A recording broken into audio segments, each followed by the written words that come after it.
Hi friends, நம்ம 6ஆம் வகுப்பு தமிழ் புக்கு பார்ப்போம். முதல் பருவம் இயல் 1ல் இன்பத்தமிழ். எனக்கு எப்பயுமே எழுதி வச்சு படிக்கிறது தான் எனக்கு பிடிக்கும். அதிலே இலக்கணத்துக்கு தனியாக நோட்டு போட்டேன். இலக்கண நோட்டு போட்டிருக்கேன். என் பையன் பேர் பவிக்ஷன். அதுக்கு தனியாக இலக்கணத்துக்கு தனியாக போட்டு அதுக்கு தனியாக எழுதிட்டேன். அப்போ தான் கொஞ்சம் ஒரே மாதிரியே ஒரு இலக்கணம்னா அதனால் அது மட்டும் தனியாக எழுதிட்டேன் பாருங்கள். எல்லா இலக்கணமுமே அதில் எழுதிட்டேன். அப்புறம் எழுதி வச்சு படித்தா ரொம்ப நல்லது. இப்போ தற்கால இலக்கியம் மரபாக மாறியது எது அப்படின்னு கேட்டாங்க. இதில் பாருங்கள், ஆன்சர்ன்னு நம்ம இங்கிலீஷில் கொஞ்சம் நல்லா பாயிண்ட்டாக தெரியுன்றதுக்காக ஆன்சர் இங்கிலீஷில் இருக்குது. நம்ம இதில் வேறு மாதிரி இருக்குது பாருங்கள், தமிழ் வணக்கம் தற்கால இலக்கிய மரபாக ஆகிவிட்டதுன்னு இருக்குது. அதனால் தற்கால இலக்கிய மரபாக மாறியது எது? தமிழ் வணக்கம் அப்படி சொல்லிட்டு நம்ம கொஞ்சம் புரிகிற மாதிரி எழுதிக்கிட்டால் கொஞ்சம் நல்லாயிருக்கும். நம்ம தாய்மொழி ஆகிய தமிழை யார் போற்றுகிறார்? தமிழ் இலக்கியங்கள். இதுலேயே நம்ம சென்டென்ஸ் மாதிரி இதில் வந்துடுச்சு.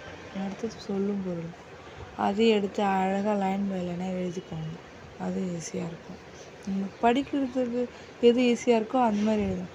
பாரதிதாசன் இயற்பெயர் என்ன அப்படின்னு சொல்லிட்டு எழுதிட்டு ஆன்சர்ன்னு சொல்லிட்டு போட்டு கனக சுப்புரத்தினம்னு எழுதிட்டேன். அந்த மாதிரி நமக்கு புரிகிற மாதிரி நம்ம எழுதிக்கணும். அதான் நமக்கு கொஞ்சம் நல்லா ஈஸியாக இருக்கும். நமக்கு எது ஈஸியோ நம்ம அப்படி தான் தெரிஞ்சு வச்சுக்கணும். அதேமாதிரி உங்களுக்கு இந்த பாட்டில் இந்த ஹிண்ட்டு மட்டும் படிங்க, உங்களுக்கு ரொம்ப ஈஸியாக இருக்கும்.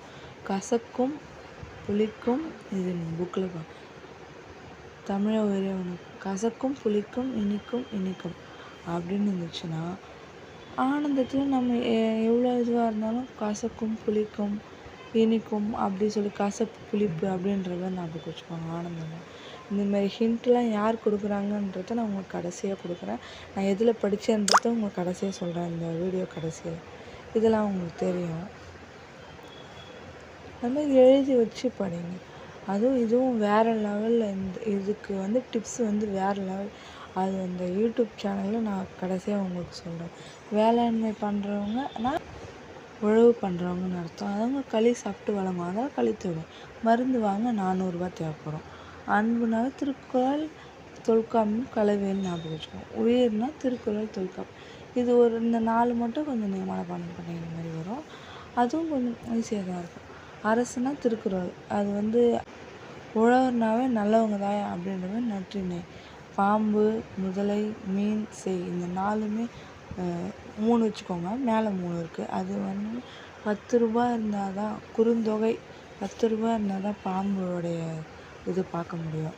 முதலை பண்ணை 10 ரூபா இருந்தால் பார்க்கலாம். மீன் பண்ணை 10 ரூபா இருந்தால் பார்க்கலாம். செய்யினா ஒரு தொழில் செஞ்சு கற்றுக்கோயா அப்படி சொல்லுவாங்க. உழவர்னாவே நற்றினை. சாரிங்க, மேலேயும் உழவர் எழுதிட்டோம். இந்த மாதிரி வெள்ளம் வந்துட்டால் 10 ரூபா பிஸ்கெட் தருவாங்க அப்படின்ற மாதிரி ஞாபகம் வச்சுக்கோங்க. கோடை காலத்தில் 400 ரூபா இருந்தால் வெளியே போய் சுற்றி பார்த்துட்டு. பார்னா உலகனாவே பெருசு, அதனால் பெரும் நாட்டுப்படைன்னு ஞாபகம் வச்சுக்கோங்க. உலகம் தொல்காப்பியம். உலகத்தில் கேள்வி இருக்கும்.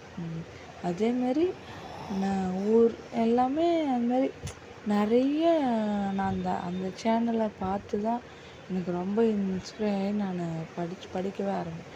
இது ஃபுல்லாக நான் எப்படா படிப்பேன், எப்படி என்ன எனக்கு ஒன்றுமே புரியல எனக்கு. ஆனால் அந்த சேனலை பார்த்துட்டா நான் சாய்ஸ் அகாடமி தான் அந்த யூடியூப் சேனல் பேர். அந்த சாய்ஸ் அகாடமி சார் சூப்பராக சொல்லித்தராரு. ஏன்னா அதில் தான் எல்லாமே நான் படிச்சுட்ருக்கேன். இப்போ குரூப் 4 குரூப் 2 எல்லாமே எழுதுனேன். அதில் அவர் சொல்லித்தர டிப்ஸுலாம் கொஞ்சம் நல்லா மைண்டில் நிற்குது. படத்தை பற்றி பேசுகிறாரு, அதனால் கொஞ்சம் நல்லா மைண்டில் நிற்குது. இலக்கணமும் அப்படி தான். எல்லாமே நீங்கள் அவருடைய சேனலில் போய் ஓப்பன் பண்ணி பாருங்கள். எல்லாமே சூப்பராக உங்களுக்கு சொல்லித்தருவாங்க. அதுமாதிரி இந்த மாதிரி எழுதி வச்சுக்கோங்க. வல்லினம் கசடு தப்பற மார்பில் பிறக்கும். அதுவும் இதுக்கு சொல்கிறாரு பாருங்க, மார்பில் பிறக்கும்னா கசட்டு தப்பற. அதுக்கெலாம் இதெல்லாம் வேறு லெவலில் சொல்லித்தராரு அவர்.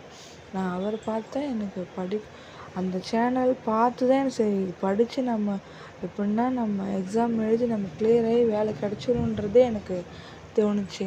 நீங்கள் அவரோட சேனல் சூப்பராக பார்க்கலாம். நீங்கள் இந்த குறுக்கம்னா ஒரு 2 இருக்கும், அதில் பாதி குறுக்கம்னா 1 அந்த மாதிரிலாம் சொல்லி கொடுத்தாரு. இதெல்லாம் என் பையன் கிறுக்குன நோட்டு கிறுக்கிட்டான்.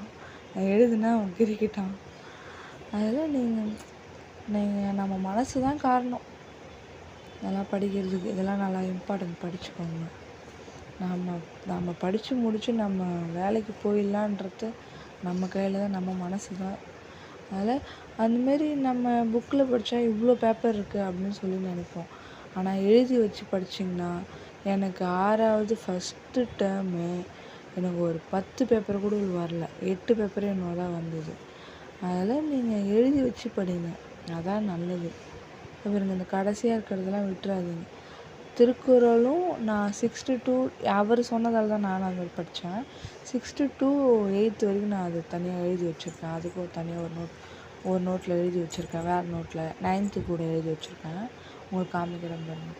இதெல்லாம் இவ்வளோ பெருசாக தான் தெரியுது உங்களுக்கு, ஆனால் எழுதும் போது ஒரு பேப்பர் தாங்க வந்தது. இந்த கணினியே ஒரு பேப்பர் தான் அங்கே பாருங்கள், ஒரு பக்கம் தான், ஒரு பக்கம்தான் வந்துச்சு, ஒரே ஒரு பக்கம். முன்னாடிலாம் பேக் கொஷின், இதெல்லாம் இது ஒரு பக்கம் தாங்க வந்ததால் முக்கியமானதெல்லாம் நீங்கள் எழுதி வச்சுக்கோங்க. எழுதி வச்சுட்டா உங்களுக்கு ஈஸி தான். அதனால் நீங்கள் எழுதி வச்சுட்டு படிங்க. என்னுடைய ஒப்பீனியன், எழுதி வச்சு படித்தா ஈஸியாக படிச்சிடலாம். கொஞ்சம் மலைப்பாகவும் இருக்காது, நம்ம ரிவிஷன் பண்ணுறதுக்கும் நமக்கு ஈஸியாக இருக்கும். அதனால் சொல்கிறேன். அதுமாரி நமக்கு மறக்கூடியது அது தனியாக ஒரு சின்னதாக ஒரு நோட்டு எடுத்து டெஸ்ட்டும் எழுதுவேன் நான். இப்போ 6th புக்கு படிச்சுட்டப்போ அப்படின்ற கான்ஃபிடென்ட் டெஸ்ட் எழுதுனால தான், நித்ரா ஆப்லாம் மூலயமா தான். மதிய சாப்பாட்டுக்கு சாப்பாடு, காரக்குழம்பு செஞ்சேன். அதுக்கப்புறம் அப்பளம் பொரிக்கலான்னு சரி அப்பளம் எடுத்தேன்.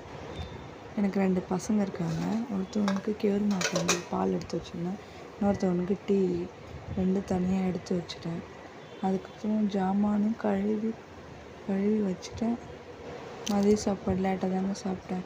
என் பையனுக்கு உடம்பு சரியில்லைங்க, அவனை மாத்திரை போட்டு தூங்க வச்சுட்டு கஞ்சி செய்கிறேங்க அவனுக்கு. எங்கள் வீட்டுக்காருக்கு சாப்பாடு போட்டு கொடுத்துட்டு, பசங்களாம் நீங்கள் பார்த்துக்கோங்க, நான் போய்ட்டு துணி எடுத்துகிட்டு வரேன்னு சொல்லிட்டு மொட்டை மாடிக்கு துணி எடுக்க வந்துட்டேங்க.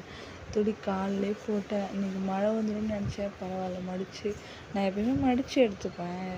அப்போயே அங்கேயே மடித்து எடுத்துன்னு வந்துடுவேன். அது என்கிட்ட இருக்க ஒரு நல்ல பழக்கங்க. இது கிளிப்பும் ஒரு பையில் போட்டு எடுத்துப்பேன். இட்லியும் சாம்பார் ஃப்ரெண்ட்ஸ், பருப்பு ஊற வச்சுட்டேன், இதுக்கப்புறம் தான் செய்யணும். இதேமாதிரி தான் ஃப்ரெண்ட்ஸ், டெய்லியும் வேலையும் சரியாக இருக்கும். இந்த பசங்க 2த்தையும் பார்த்துக்கணும், படிக்கணும் போது கஷ்டமாக இருக்கும். தம்பிக்கு வேறு உடம்பு சரியில்லை, மருந்து போட்டு தூங்க வைக்கிறேன் ஃப்ரெண்ட்ஸ். இது உங்களுக்கு யூஸ்ஃபுல்லாக இருந்துச்சுன்னா என்னுடைய சேனலை சப்ஸ்கிரைப் பண்ணுங்கள் ஃப்ரெண்ட்ஸ். இது உங்களுக்கு யூஸ்ஃபுல்லாக இருக்கும்னு நினைக்கிறேன். லைக் பண்ணுங்கள், சப்ஸ்கிரைப் பண்ணுங்கள் ஃப்ரெண்ட்ஸ். பாய்.